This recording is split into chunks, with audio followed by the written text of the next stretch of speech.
श्रीमद् भागवतम स्कंध 10 परम पुरुषार्थ अध्याय 72 जरासंध असुर का वध। एक दिन राजा युधिष्ठिर जब राजसभा में विराजमान थे, जिनके चारों तरफ प्रख्यात मुनि, ब्राह्मण, क्षत्रिय, वैश्य और उनके भाई, गुरु, परिवार के बुजुर्ग, सगे संबंधी, ससुराल वाले और मित्र बैठे थे, तो उन्होंने भगवान कृष्ण को संबोधित किया, जबकि अन्य सभी लोग सुन रहे थे।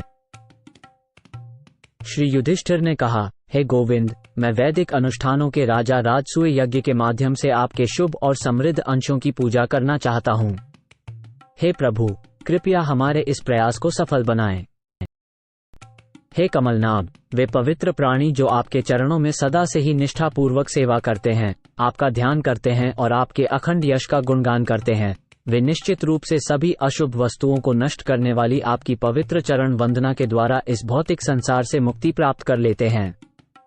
यदि वे इस संसार में किसी वस्तु की इच्छा करते हैं तो वे उसे अवश्य प्राप्त कर लेते हैं, किंतु हे प्रभु, जो लोग आपकी शरण नहीं लेते वे कभी संतुष्ट नहीं हो पाते।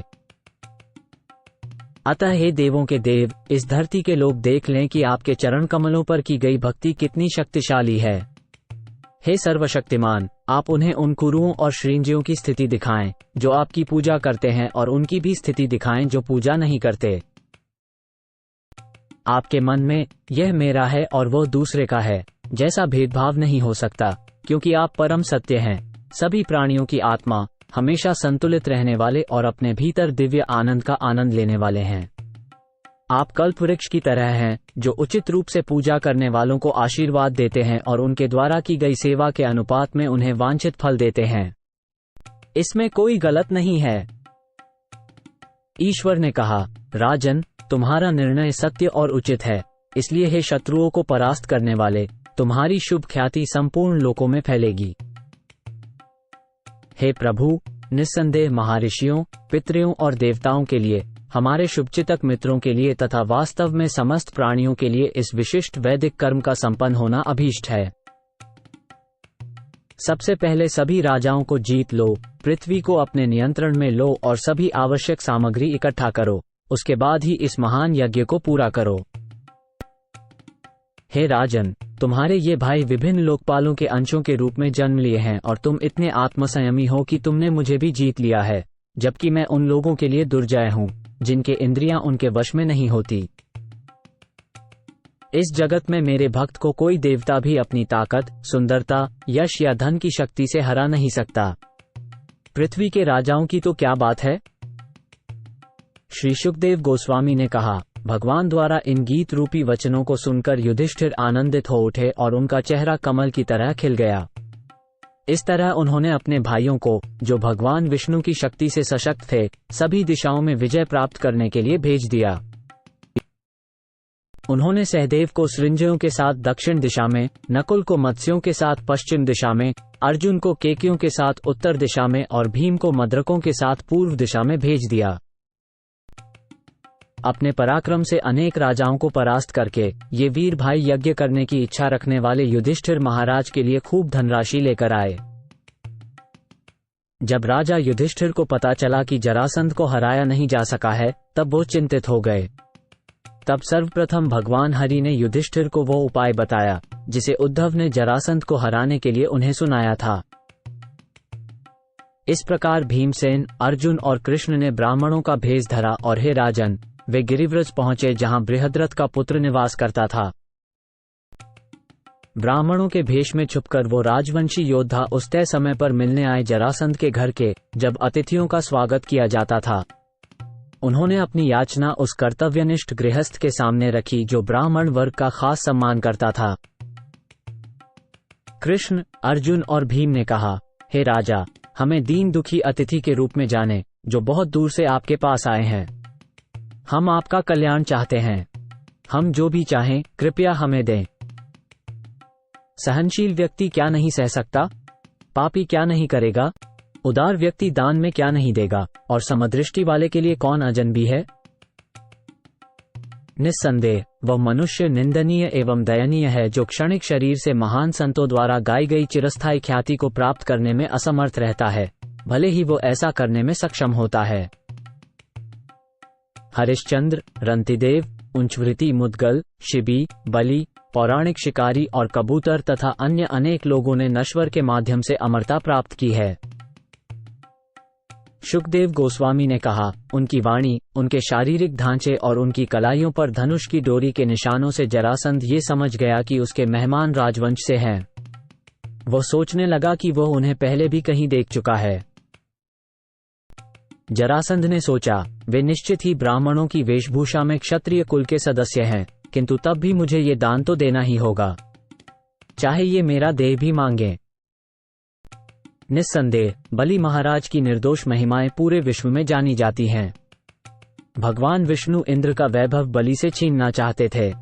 इस इच्छा से विष्णु ने ब्राह्मण का रूप धारण कर उनसे संपर्क किया और उन्हें अपने शक्तिशाली पद से नीचे गिरा दिया। हालांकि राक्षसों के राजा बलि को इस छल के बारे में पूरी जानकारी थी और उन्हें उनके गुरु ने ऐसा न करने की मनाही भी की थी, फिर भी उन्होंने भगवान विष्णु को सारी पृथ्वी दान में दे दी। ऐसे अयोग्य क्षत्रिय से क्या लाभ है जो जीवित तो रहता है, परंतु अपने नश्वर शरीर से ब्राह्मणों के लाभार्थ कार्य करते हुए भी अमर यश अर्जित करने में असफल रहता है। शुकदेव गोस्वामी बोले, इस तरह निर्णय लेते हुए उदार जरासंध ने कृष्ण, अर्जुन और भीम से कहा, हे विद्वान ब्राह्मणों, तुम जो चाहो चुन सकते हो, मैं तुम्हें दूंगा, फिर चाहे अपना सिर ही क्यों न देना पड़े। भगवान बोले, हे राजेंद्र, यदि आप उचित समझें तो हमें द्वंद्व युद्ध के रूप में लड़ाई दें। हम राजकुमार हैं और युद्ध की भीख मांगने आए हैं। हमें आपसे कोई अन्य भीख नहीं चाहिए। देखो, ये पृथा का बेटा भीम है और ये उसका भाई अर्जुन है, और मैं इनका ममेरा भाई और तुम्हारा शत्रु कृष्ण हूं, ये जान लो। शुकदेव गोस्वामी ने कहा, इस प्रकार ललकारे जाने पर मगधराज जोर से हंसा और तिरस्कार पूर्वक कहा, ठीक है, हे मूर्खों, मैं तुमसे युद्ध करूंगा, किंतु मैं तुम्हारे साथ युद्ध नहीं करूंगा हे कृष्ण, क्योंकि तुम काय हो। मथुरा के युद्ध में तुम्हारी ताकत बीच में ही छूट गई थी और तुम अपनी राजधानी मथुरा को छोड़कर समुद्र में भाग गए। जहां तक अर्जुन की बात है, वो न मुझ जैसा उम्रदराज है और न ही बहुत ताकतवर है। चूंकि वो मेरा मुकाबला नहीं कर सकता, इसलिए उसे प्रतिद्वंद्वी नहीं बनना चाहिए। हालांकि भीम मेरे जितना ही मजबूत है। ऐसा कहकर जरासंध ने भीमसेन को एक बड़ी गदा दे दी, दूसरी गदा स्वयं ने ली और नगर के बाहर चले गए। ऐसे ही दोनों वीर नगर के बाहर समतल मैदान में एक दूसरे से युद्ध करने लगे। युद्ध के क्रोध से मत्त होकर वे एक दूसरे पर बिजली की तरह तेजी से चलने वाली गदाओं से प्रहार करने लगे। ज्यों-ज्यों वे मंच पर अभिनेताओं की तरह कुशलतापूर्वक दाएं और बाएं चक्कर काट रहे थे, त्यों-त्यों युद्ध एक भव्य दृश्य प्रस्तुत कर रहा था। हे राजन, जरासंध और भीमसेन की गदाएं जब जोर जोर से एक दूसरे से टकराती थीं, तो उससे जो ध्वनि होती थी वो बड़े बड़े दांतों वाले दो युद्धरत हाथियों के टकराने के समान या तूफान में कड़कती बिजली गिरने के शोर जैसी होती थी। वे एक दूसरे पर इतनी बल और वेग से अपनी गदाएं चलाने लगे कि जब ये उनके कंधों, कमर, पांवों, हाथों, जांघों तथा हंसलियों पर चोट करती, तो वे गदाएं उसी तरह चूर्ण हो जाती, जिस तरह की एक दूसरे पर क्रुद्ध होकर आक्रमण कर रहे दो हाथियों से मदार की टहनियां पिस जाती हैं। जब उनकी गदाएं नष्ट हो गईं, तो पुरुषों में महान वीर क्रोधपूर्वक अपने लोहे जैसे कठोर घूंसों से एक दूसरे पर आघात करने लगे। उन घूंसों की आवाज ऐसी थी मानो हथेलियां आपस में लड़ रही हों या फिर बिजली की कड़कड़ाहट हो। इस तरह लड़ते हुए समान प्रशिक्षण, बल और उत्साह वाले प्रतिद्वंद्वियों की यह प्रतियोगिता समाप्त नहीं हो रही थी।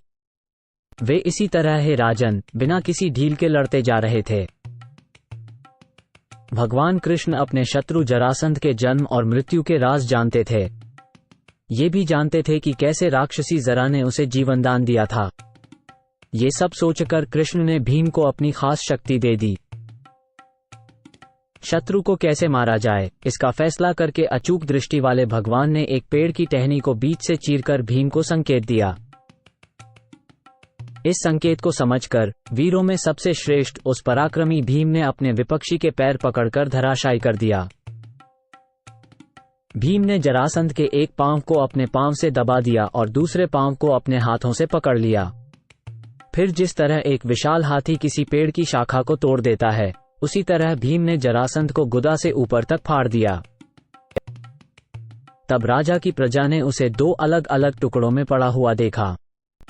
हर टुकड़े में एक पैर, जांघ, अंडकोश, कमर, कंधा, बाँ, आंख, भान, कान और आधी पीठ और छाती थी।